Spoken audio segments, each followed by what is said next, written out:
Star Trek Beyond. Oh yeah, I'm wearing a Star Wars shirt. We can coexist. They're both cool. It's okay. Now before I fully kick off the review for Star Trek Beyond, I need to tell you about my history with Star Trek. Big fan of the original series and some of the original movies. I was never really a huge fan of Next Generation or the other shows, but you know, if you like them, you do you. And the two recent J.J. Abrams Star Trek films are among my favorite science fiction films of all time. They are great. I know some people are upset that Khan was white, and yes, they probably should have cast, someone else besides, a British, pasty white dude for Khan, who's, not white.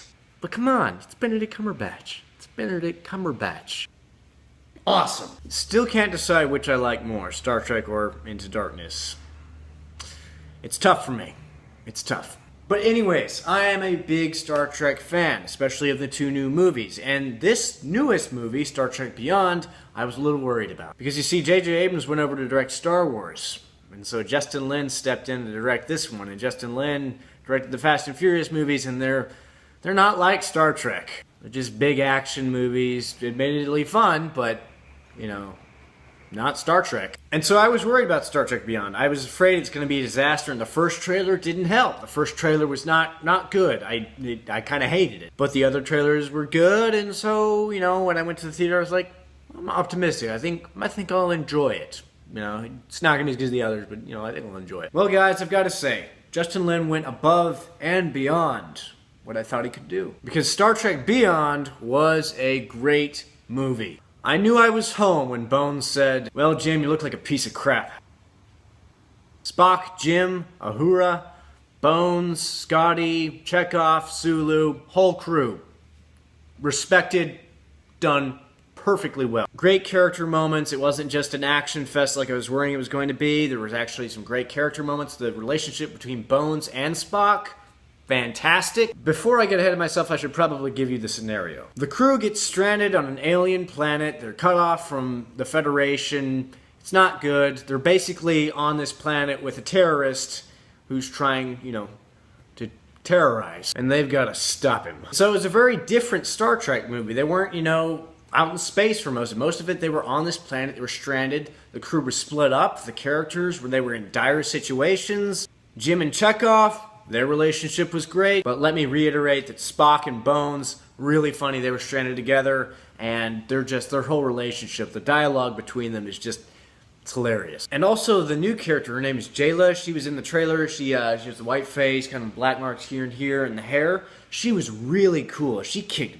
butt. And the villain in this, his name was Krall. He had some very interesting ties to some Star Trek lore, and he was just very interesting, complex villain, which is what you need in a Star Trek movie. And one thing I'm not sure people are going to pick up on is that this movie actually has some great social context, like the old show did.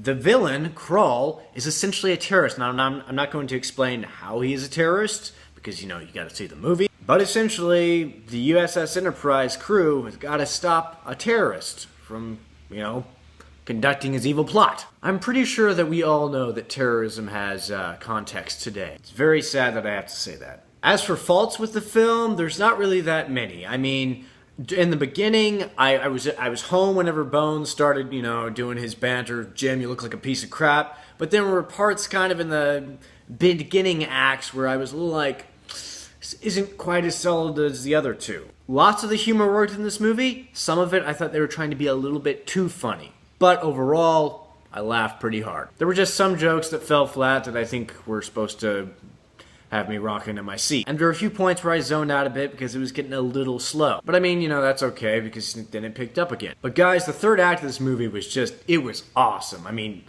it was awesome.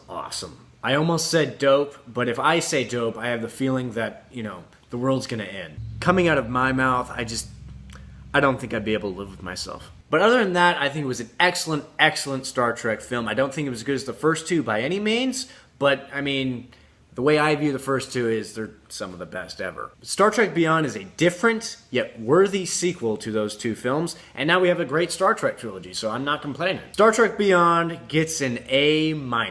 Guys, please go out and support this movie. I went to the movie theater last night with a friend, and well, the theater was not packed.